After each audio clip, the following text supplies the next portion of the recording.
But I'm wondering if there are any ways in which you think his embodiment of this Could raw I ask humanity... you a question and as an answer?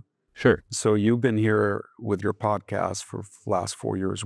Did you have were there things that worried you about the FBI, the CIA, the DOJ? Did you ever have a conversation like this where you said, it's very scary if the CIA has contractors still working for them, and yet they say that they're all 51 retired authorities, and they get a call from Biden's campaign aide, Anthony Blinken, who calls the former CIA director, Mike Morrell, up, and he says, you know what?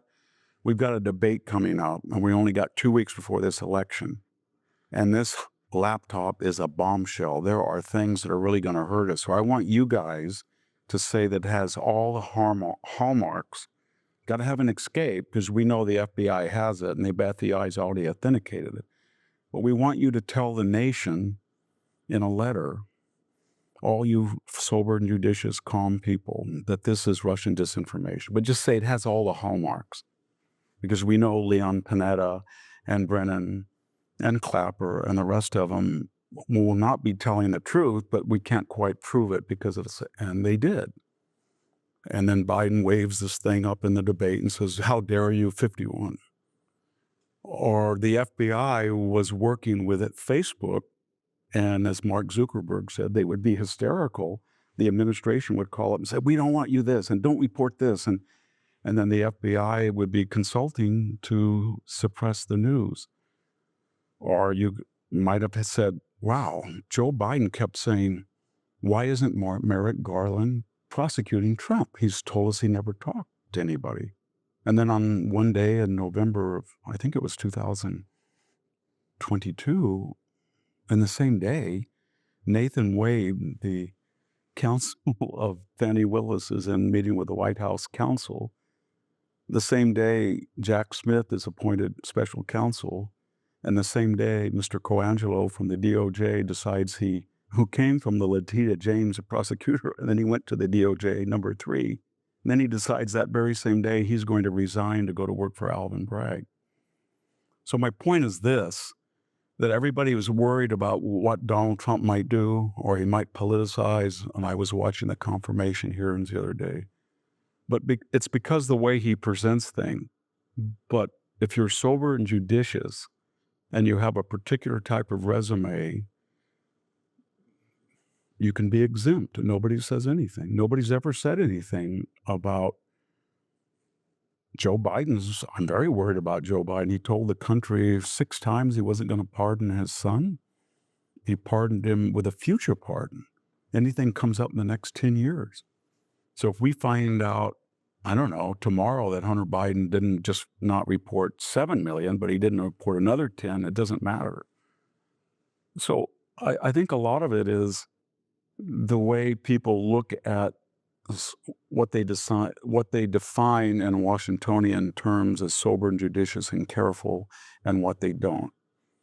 And so if you've got the FBI director talking to the deputy attorney general about how they can wear a wire and trap the president of the United States in a lapse and show that he's cognitively challenged, as Rod Rosenstein did along with Andrew McCabe, and then you can get the 25th Amendment evoked, that is fine.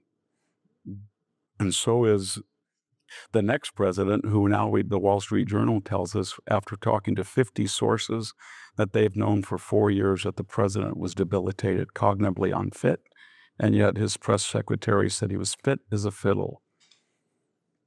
So I think that's why that explains the election, that we have all of these people with these titles and these resumes from these Ivy League schools, and a particular comportment and vocabulary, syntax, and they have done things that if they didn't have that veneer, they would be put in jail.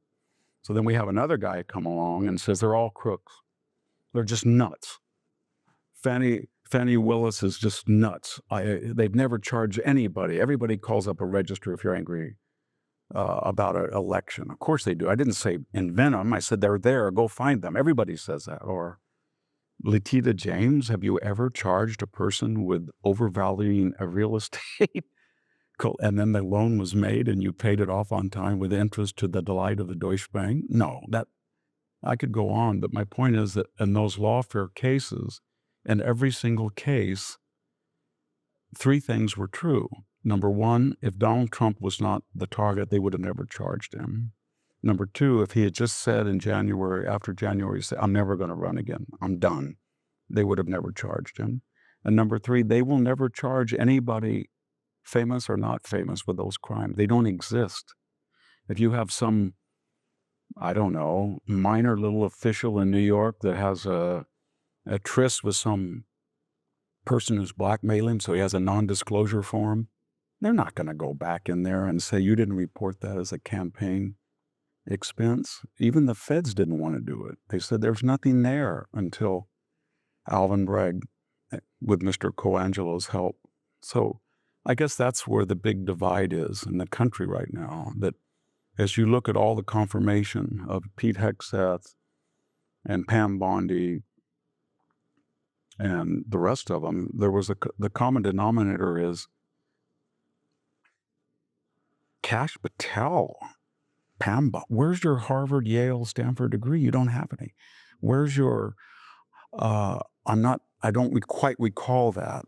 Let me think about that. It's problematic. No, it's this blunt, brash, we need to get warriors. We don't need to we have too many generals. That kind of stuff. So it's what this MAGA movement was. It was a holistic assault on a system that has become calcified and ossified, and it has no connection with reality.